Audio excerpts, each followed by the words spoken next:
Good afternoon, everyone, and welcome to today's webinar. I'd like to thank all of our members today for attending this webinar. And also today we're going to be talking about developing your fundraising plan. And I know many of you are going to be excited to learn about how to get your fundraising programs off the ground and making some more money for your organizations. Today we have Lori Overmeyer with us. She's from Getler Associates, and she's the vice president over there. Before we get started, just a couple things to go over with you. First of all, we're going to be taking questions at the end of the webinar, but please feel free to type in your questions into the chat box, and we'll get those answered for you at the end of today's webinar. Second, if you have any technical difficulties today with the webinar, best thing you can do is close down the webinar, click the link that was sent to you, and sign back in. That'll solve most of your problems. Just sometimes the connection slows down a little bit. So if you can't hear us anymore, the slides don't appear to be moving the way you think they should be, just close out and sign back in. And same thing goes if you're on the telephone today. Just call back into that number that was given to you, enter all your information, and you should be good to go.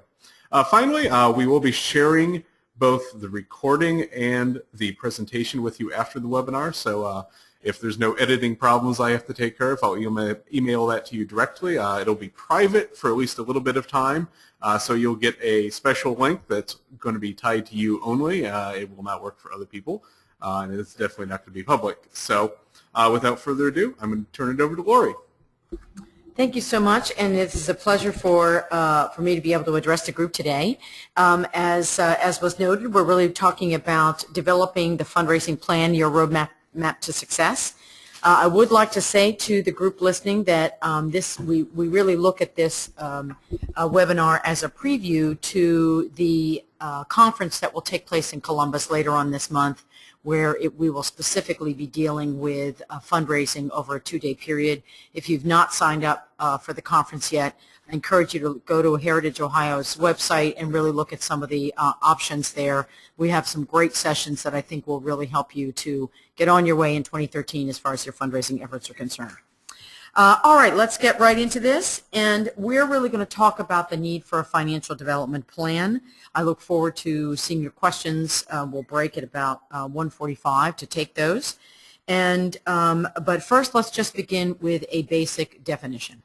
The basic definition of the financial development plan is a plan whose goal is to provide opportunities for donors to give philanthropic support to an organization that matches their interests, needs, or values. I think the important thing to talk about right here is looking at how you look at your organization as an opportunity for philanthropic investment. As we speak to many of the individuals that we work with at Getler Associates, and in my previous career as a development director, one of the most important things I think for nonprofits to do is to take a marketplace perspective. That means that it's not about your needs and the annual operating funds that you might hope to acquire to keep your organization going.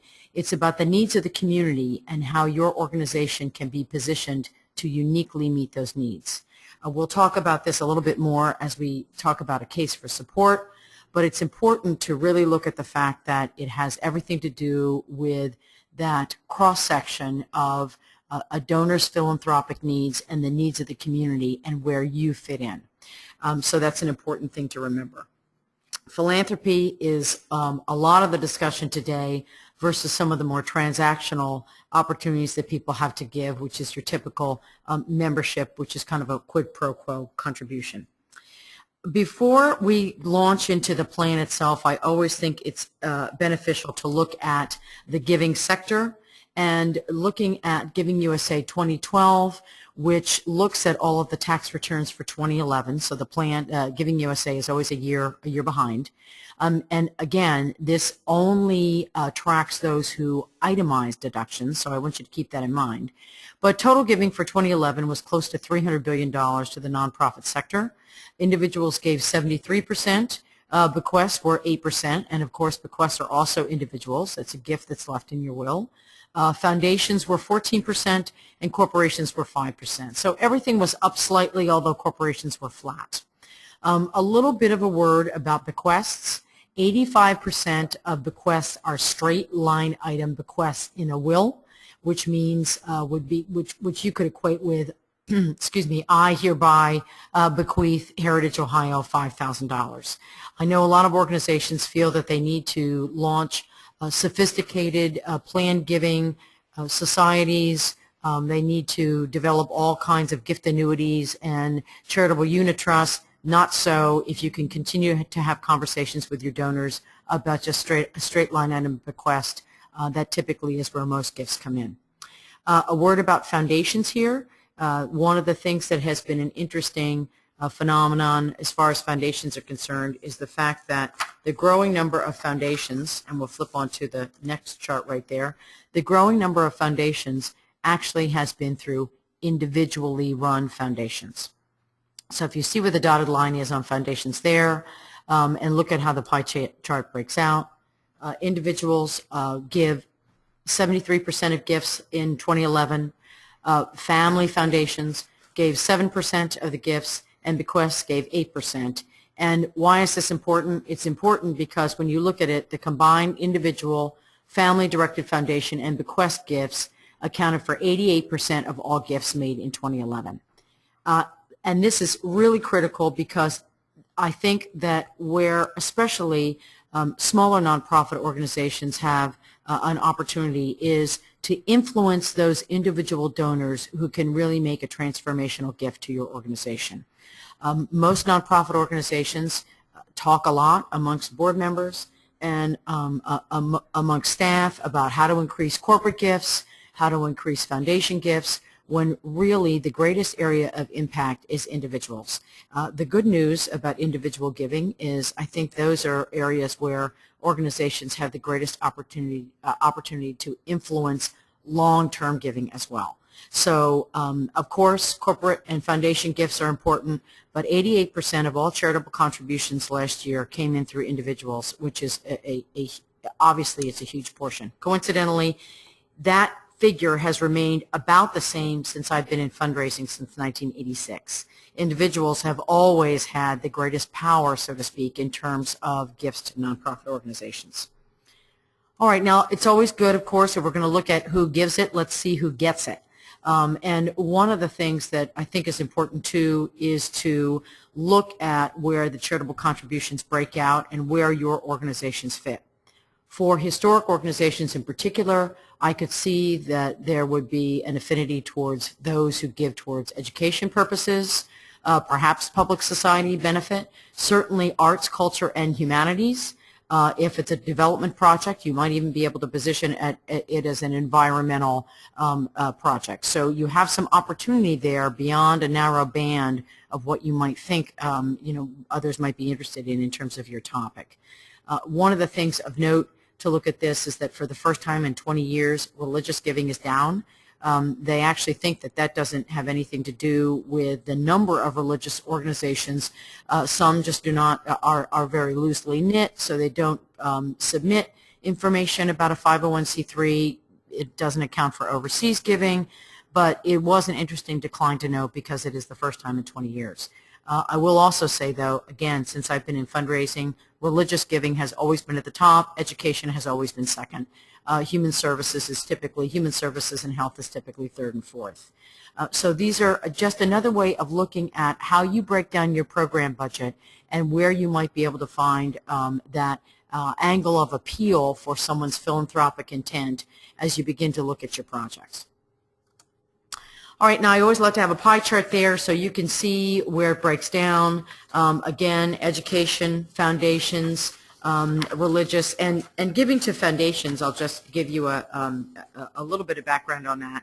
It actually didn't really register as a category that was tracked by Giving USA until about 5 or 6 years ago, maybe as many as 10 years ago, when Warren Buffett and the Gates Family Foundation began to, especially when Warren Buffett transferred 20-odd million over to the Gates Foundation. So giving from nonprofits, so to speak, to other nonprofits has begun to be more of a trend as donors recognize that there are foundations that are doing some significant work like the Gates Foundation regarding education and third world health issues. So that's just kind of an interesting trend to note. You're probably all familiar with Giving USA, but I think it's a wonderful document and it's a great educational tool for you to be able to share with your board so you can help have those kind of higher level conversations about what you need to focus on, especially with regard to giving and the sources of giving. So let's talk about, we're going to talk a lot about obviously a challenging economy. I think that we're certainly getting better as far as the economy is concerned. We're seeing that at our firm. We're hearing that from others. I think that a lot of organizations have perhaps stopped those larger capital campaigns and expansions that we worked on, but we're working a lot with organizations on strategic planning, on an analysis of their development department and an analysis of their annual plan. So I always like to start with maybe the no's. What are the 3 deadliest mistakes that you can make in a challenging economy? You can spend less money on fundraising. It's interesting here in Columbus. One of the trends in 2009, when we really began to see a downturn in terms of gifts to charitable organizations, as well as a shift in United Way allocations, the trend began to be that, well, we're getting less money in, so the first to go should be the development director. I don't know how people figured that one out exactly, but it's kind of like the performing arts organization that decides that it doesn't have enough money, so it cuts back on performances, thereby guaranteeing it will also have less earned revenue. I think one did not follow the other. The second deadliest mistake is to be pessimistic. We all know that it's tough out there, but by continuing to remind folks how tough it is and how tough it is for you really puts you in a position where you might not be viewed as a success. So you need to really dwell and think long and hard and list and communicate the successes that you've been able to achieve despite a difficult economy. So focus on what's positive and what you're doing in spite of the fact that things might have been challenging, because people like to back those that they perceive to be a winner.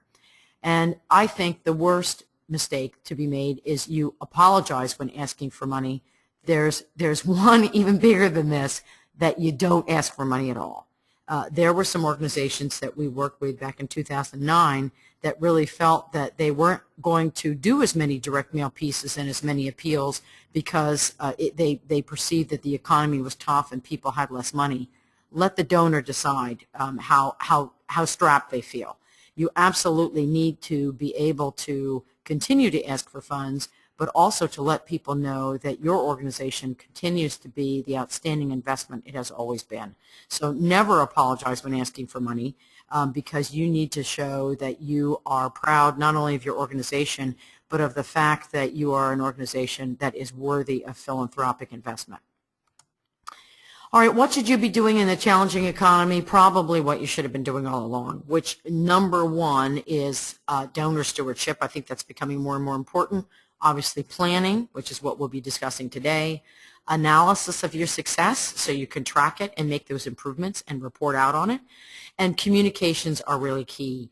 I have seen more organizations really get themselves into some difficulties because there might be some kind of whispering out there that an organization isn't doing well. You really need, in those particular instances, to communicate more than ever, so people understand that you recognize the challenges that you're facing, and that this is the corrective or resolution or methods of resolution that you have put into practice, so that you can begin to really right the ship, so to speak.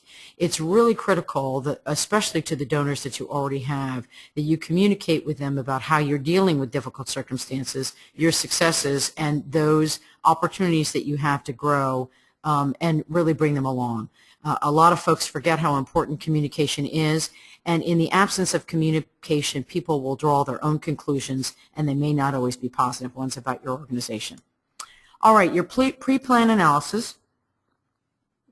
One of the things that you're going to want to do is, in challenging economic times, your development plan will become more important than ever. I hope that everyone out there is listening actually has a development plan.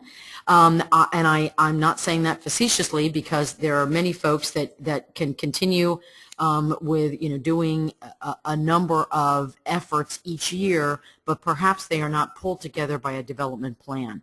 I also want to point out that a development plan is not a strategic plan, but a development plan is typically one that is between, it's usually between 12 and 24 months. It gets a little bit more difficult to try to make any predictors in this day and age for a 3-year development plan, but you certainly should have something that includes both short and long-term goals. It should directly impact your mission, and it should be a derivative of your strategic plan. So your strategic plan really sets out where the vision will be in the next 3 to 5 years, and I'm assuming that there will be programmatic goals that, of course, will need to be funded. So if your strategic plan does not include a development plan or fundraising goals, you might want to reconvene and have a discussion with your board of directors about that. So there are some very clear links between the strategic plan and the development plan. So you're going to look at, first of all, before you even put your plan together or revise your plan, who are your target audiences, what are your target programs, and what is your target methodology? Who do you serve, how do you serve them, and through what methods? And remember, in this day and age still with social media, which of course is a great tool, the internet is a great tool, direct mail has always been a great tool, people still give to people. I think that's what individuals forget, is that it is still the ability of people to speak articulately and passionately about their organization using both the head, the emotional side, the head, which is the statistical side, and the heart, which is the emotional side, and really talking to people about the value of your organization. We've seen some statistics out there that talk about the continuing growth of online giving, and I certainly think that that is the case. I believe it grew, it almost doubled, I think, by the end of last year. But people still are giving because of a cause that they feel that you represent. And often that's through the communication that you've had through other methods. It usually is not a case where someone is just drifting or maybe trolling through websites and finally finding one that they think is attractive. It's because something led them to your particular website, and because of a particular image of a program or experience they've had, which is prompting them to make that gift. So it's important that you remember the personal touch still is the most successful form of solicitation. All right, what does your plan look like and what are the components? I always feel that a development plan needs to have, first and foremost, of course, the agency mission that's written at the top, because again, the mission of the organization is key and everything springs from the mission. So if you're looking at some programs that perhaps might represent a little bit of mission drift, might give you an opportunity to really analyze those a little bit more closely. You should have a case statement for each agency and for each project, and I'll go into that in a little bit more detail in a few minutes. Overall development goals, obviously. Fundraising projections, of course. Table of gifts, that means how many gifts you need to get to be able to get to your goal. Methods and strategies, how are you going to do it? And what are your metrics and evaluation? Because the beauty of development activities is that they can all be measured, even something as elusive as major gift contributions. So we'll be talking about that in a little bit. I always think that metrics are great because it not only does it show you how you are doing in terms of your own actions, but if it looks like you're hitting a rough patch, it gives you the opportunity to go back to your board members, your executive directors, those in the community that you might be able to seek some outside information for and some help. So don't be afraid of evaluation and methodologies. I know you evaluate things in your program, in the program world all the time. All right, the plan is, of course, again, we're going to talk about the components now. The agency mission, which is the justification for fundraising. The act for asking for funds is validated when the agency asking for funds meets a need based on the shared values of society. Now, bear in mind that not all values are shared, and I want to caution everyone because sometimes folks think that when they're looking at potential donors, the world is their oyster. That is not the case. You are really going to want to hone in on those donors that have shown similar interest to other nonprofit organizations. but you're going to want to hone in on that group that shares the values of your organization, that education about history is important, that beautification of Main Street is important, that what is the expression, what is past is prologue. So it's very important that you really drill down and look at those folks that share your values. Your case for support is your number one communication tool, and I would hope that most of you would have a case for support out there, and I'd be happy to share some information on Heritage Ohio's website about what the components of a case are. But a case for support is really your seminal document that is used as the basis for your fundraising your treatise. So it documents your past and present activities, positions your future activities if you have the resources. In other words, you were founded because of this. This is who you're currently serving and why, and this is what more you would be able to do in terms of meeting the needs of the community if you had more investment. It compiles statistics and trends for the organization. If you're finding that in your organization attendance has fallen off, you'll want to honestly record that, and you're going to want to show again what your organization is doing to remedy that. It connects your programs with the community needs. Because of this need in the education system, this is why we developed this program. This is the number of children that we serve, and this is the improvement that we've seen as a result of those programs. It documents the differences you make in the community, and I think what's important here with this differentiation is that you acknowledge that there are other nonprofits that might be providing similar programs to your organization, but it's important that you document why yours and yours alone are the most worthy for investment from a philanthropic side.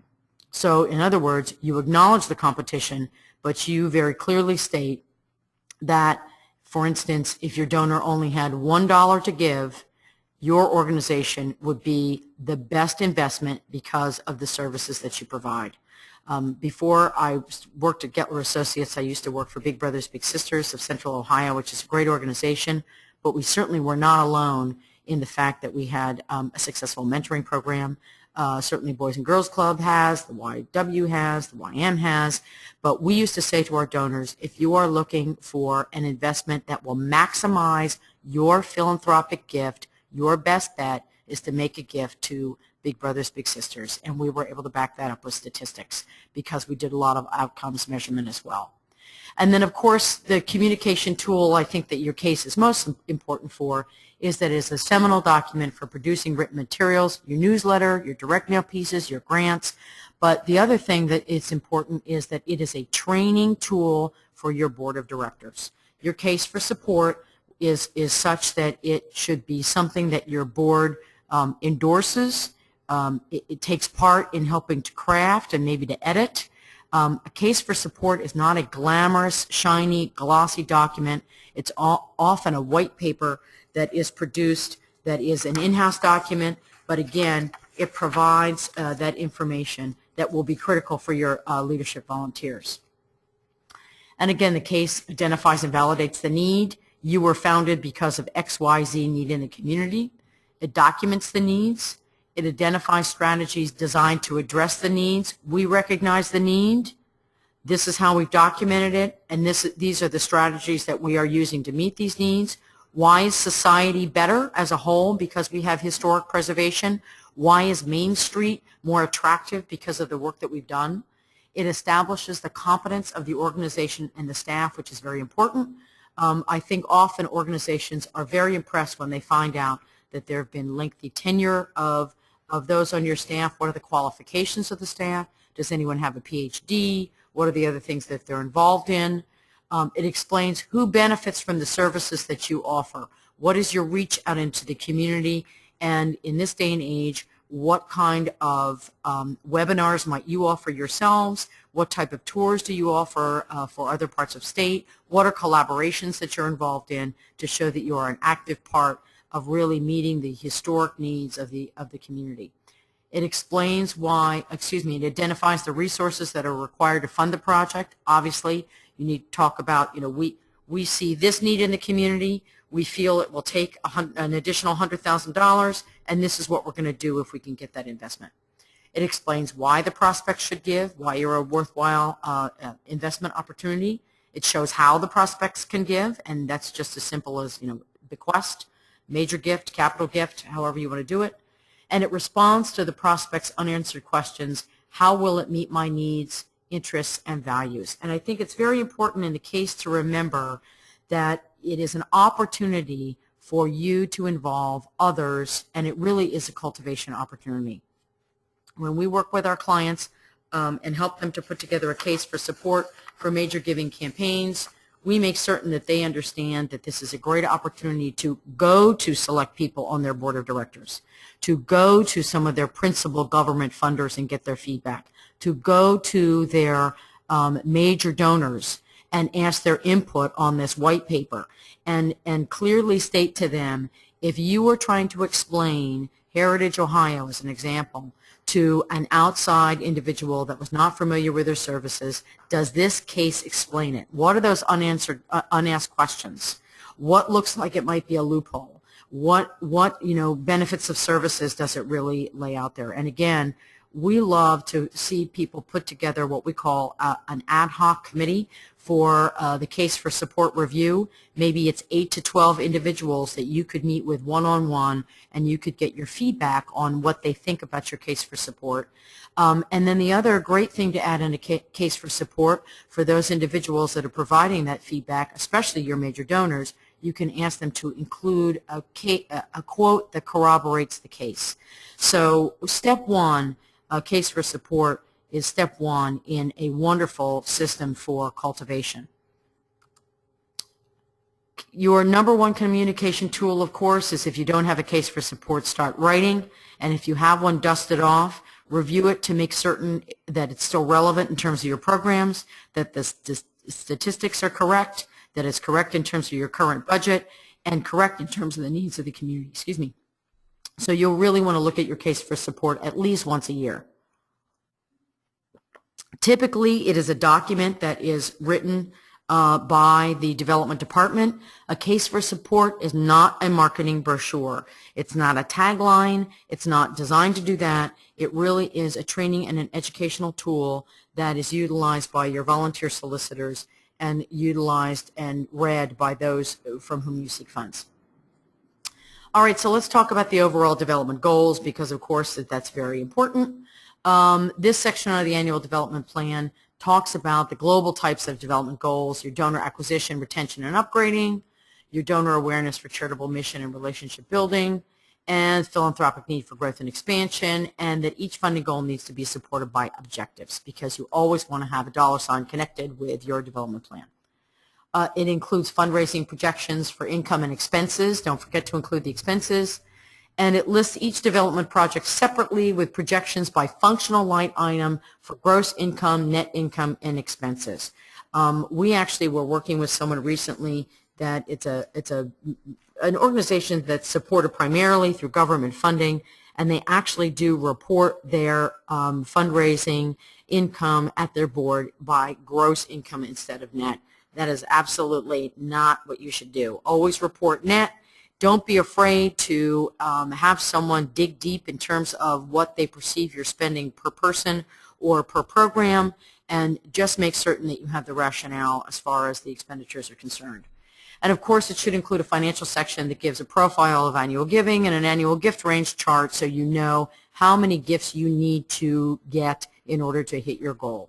And we like to use a fundraising matrix that looks perhaps something like this. It really depends on how you want to do things. Now, here's my criticism for XYZ Historic Site. They are doing way too many special events. So I would much rather see XYZ spending a lot of time on the annual fund, on third-party fundraising, on maybe more employee campaign, direct mail, etc. They're doing too many dinners and a few other things. But we'll get into that in a little bit. So it's important that you look at the various revenue streams for your department, what your goal is, and where you see the funds coming in. Now, of course, the funds that most people want to get, and I totally agree with this, are unrestricted, so that you can use it where need be. but often you'll be able to look at a particular donor or particular activity that speaks to a particular goal, especially education. And again, it doesn't need to be a particular program. It can support all education programs. Perhaps you have summer programs. Perhaps there's a special speaker series. And again, you're asking people to support programs like that, perhaps not exactly that program when you're doing a general appeal to your database. So you'll want to make certain that you couch the good works that you do in the broadest sense of the word, so you can maximize your opportunities for unrestricted income. You should always have an organizational chart for your team that defines responsibilities and reporting structures and job descriptions. It's very important that, of course, your board of directors also have a job description, and one of the main things that should be in a board member's job description is that he or she is responsible for making a gift as well as helping with your own fundraising activities. So we're going to talk a little bit about your annual gift strategy, including a table of gifts, because again, this is not rocket science. This is just a typical type of organizational chart that helps you see that there is a strata of gifts that are required in order to be successful. So we just looked at something that was an annual fund goal that might have been $100,000, and you can certainly tailor this. But typically, when you're looking at an annual campaign of that size, you're looking for a lead gift to be between 10 and 20% of the total.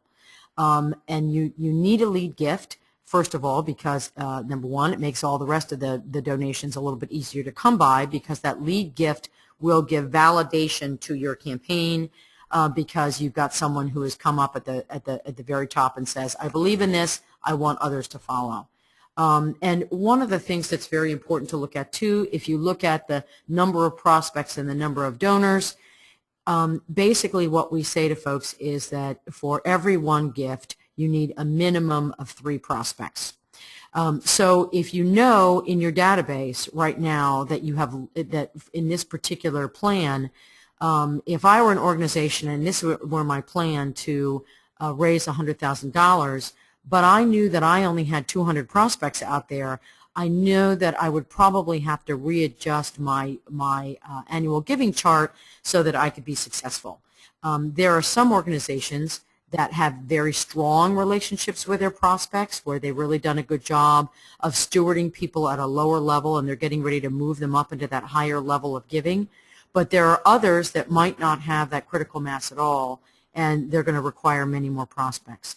We worked with an organization several years ago on a capital campaign that actually did not have a constituency per se, and we found that as we got into the lower tiers of that capital campaign, we needed as many as 9 prospects for one gift. That was a lot of prospects. So you want to be really looking at your database and clearly analyzing those that you feel might be prospects to build to bring up the ladder, so to speak. All right.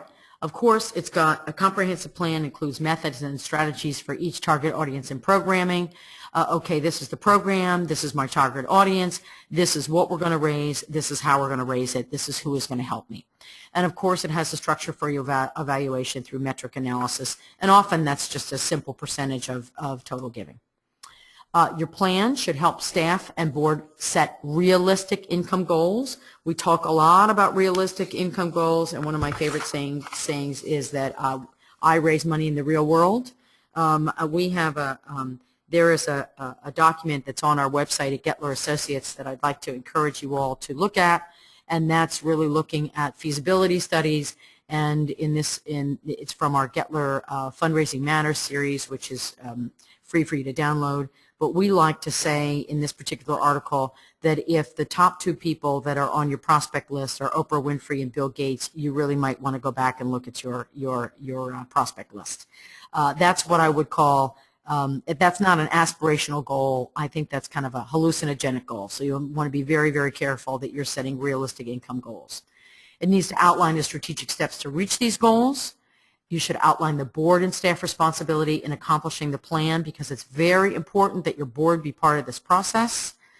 because sometimes a friend of mine describes some of her board members as those that come in and throw what she calls idea grenades. This is what you should do, now go do it. So you'll want to be very, very clear that you have a plan, and this is the plan that needs to be developed, and this is why you feel that this is what you're going to raise utilizing this particular method or strategy.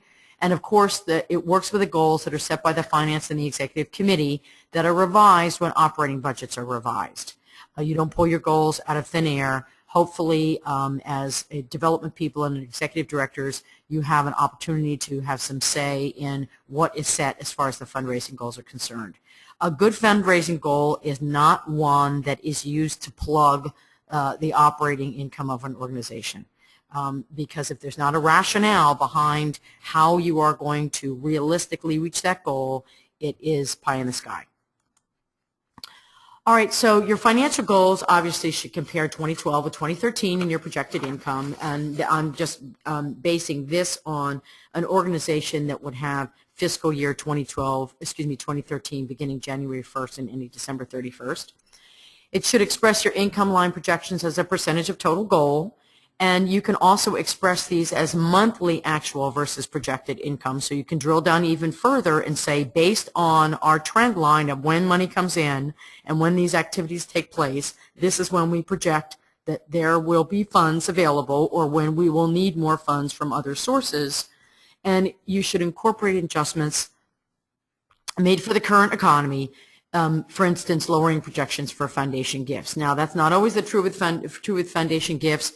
But one of the issues that's come up in the last couple of years is that if the foundation you're working with has a rolling average, in 2013, you are still working on the income that was derived from investments from 2010, 2011, and 2012. Well, 2011 and 2012 were pretty good. 2010 was not in terms of investments. So you still may be feeling the ramifications and the repercussions of a couple of tough years in terms of funding. There are other foundations like Nationwide Foundation, which basically says what we'll give in 2013 is it directly correlates with the profits that we made in 2012. So if it was a bad disaster year in 2012, which it was, it will directly impact what is available for contributions in 2013. So you need to know about the ins and outs of your foundation so you can make those kind of projections. Giving USA has some great stats on what they predict for 2013. Basically, across the board, they think foundation giving might be up about 1%, but they're really thinking that community foundation giving will be flat. So we'll talk about that in a little bit. All right, so this is just an example of an organization whose development plan is charged with raising, or the development people, the staff are charged with raising $750,000, and this is the operating budget for development. This is what they need to contribute, and this is basically how it breaks down. Now, if I were to look at this, I would say that my worry for this organization would be the heavy reliance on government funding, but a lot of other organizations, this doesn't include organizations such as yours that might be able to get ticket revenue and earned income revenue, and it really varies according to the industry, but this is just one for the sake of argument. So the person that put together this plan is thinking that government will increase, that foundation giving will increase, that corporations will increase, major giving will increase, and events will increase as well. In terms of events, statistics will tell you that the typical event in terms of a percentage of income, special events are anywhere between 11 and 14%, so this is just about on target. So this just gives you an idea of how you need to look at your budget and where you need to measure your income.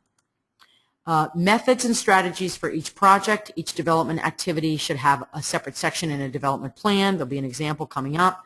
And each project section should include a summary, goals and objectives, definition of roles and responsibilities, an activity timeline, and a schedule. And this is taken from an example that I think is a best practices model from the Association of Fundraising Professionals. So basically, for every aspect of your methodology, and you would do the same thing if we go back and we talk about this with government, foundation, corporate, major. So you're going to be looking at this and you're going to break it down. and you're going to say, okay, so we're looking at individual gifts. We'll call it personal solicitation campaign. So who makes up your personal solicitation campaign? Well, the board. Board is number one, and it should be number one on everyone's individual solicitation list, and your board should be giving at 100% level of participation. So this is just an example of how you might lay out in your plan what needs to happen. Who does the soliciting? It should be the board president and maybe the development committee chair of the board of directors. Sometimes it's the executive director. I always feel that peer-to-peer is the most effective methodology in terms of board solicitations, as well as major gifts. Arbitrarily, let's say your time frame is you're going to be doing these solicitations between September and December. The number of prospects on your board is 20 because that's how many board members you have. Your goal is 100% giving. You want to get $50,000. You raised $38,000 last year. Your method is personal solicitations. You're going to request amounts based on donor history and evaluations. It's very important that, especially with your board of directors and your major gifts, that you look at each individual as a separate campaign. So you are going to tailor the ask according to what you know about the individual based on conversations that you had.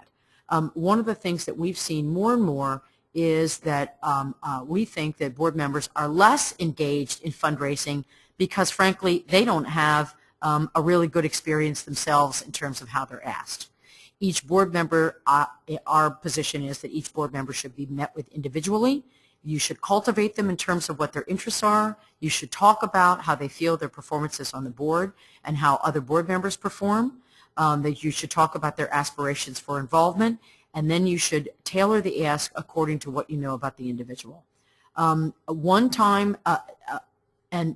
thing that's interesting to note here is that, okay, what gifts will be allowed as far as board gifts are concerned?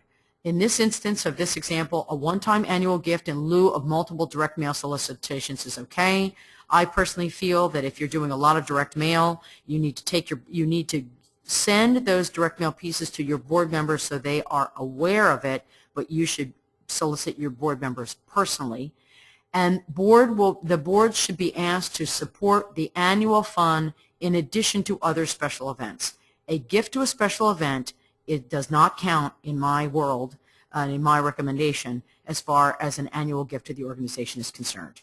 If your governing body is not the one that steps up to the plate first to keep the lights on, it's not realistic for you to imagine that anybody else will do it as well.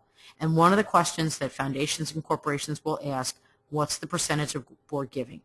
The other thing that we always like to say to our clients is that we don't believe in gift averaging. That's why you want to have an individual evaluation of everyone's interest and capacity, and that's what you're really talking about.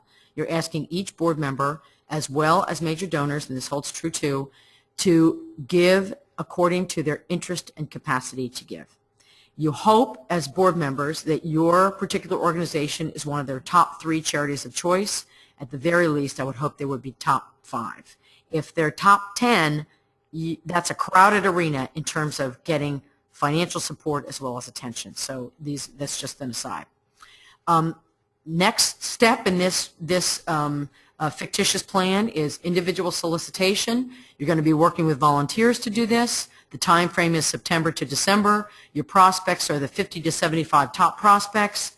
You're going to be working with ad hoc committee members and family trusts and foundations. So that's who you're going to be looking for. Your goal is $50,000. And you want to really look at what the percentage of renewals are. So you're thinking that you get 60% renewals based on past giving trends, 15% upgrades, what you want to raise in addition in upgrades from the last fiscal year.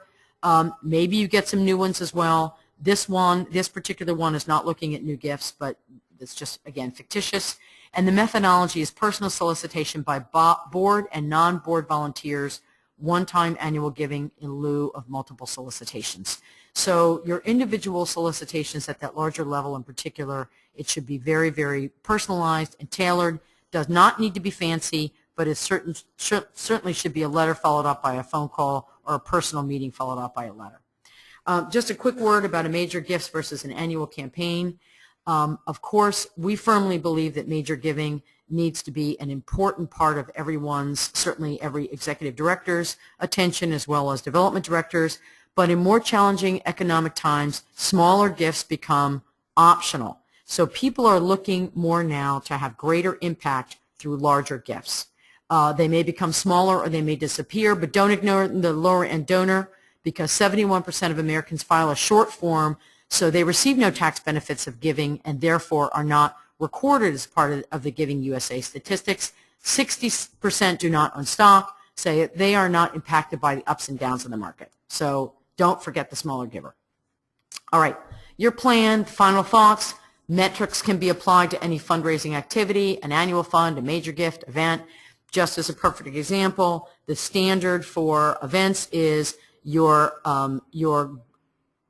net, or excuse me, the expense of a special event should be no more than 30% of your gross income that's raised. That's just a standard giving. You can find a lot of other statistics on there if you look at Charity Navigator. Typically, they say that if your fundraising is costing more than 20%, 25% of your overall annual budget, it's way too high. So there are some statistics that you can look at that can really give you some guidelines there. You definitely should present your plan to your fund development committee, and you should have that committee presented to the board of directors, because you want this to get the green light from those board members who will be looked to help to implement the plan. The agency CEO and the board chair are critical partners in this, because if you don't have the endorsement from the executive director and the board chair, your plan really isn't going to go anywhere, and you need to refer to metrics and update the results monthly and communicate those results at the very least to your CEO and to your development chair, maybe to the entire board. All right, the value of communication, just a few words about this. In addition to getting your word out about the programs, you need to get the word out about the impact the economy is having on you.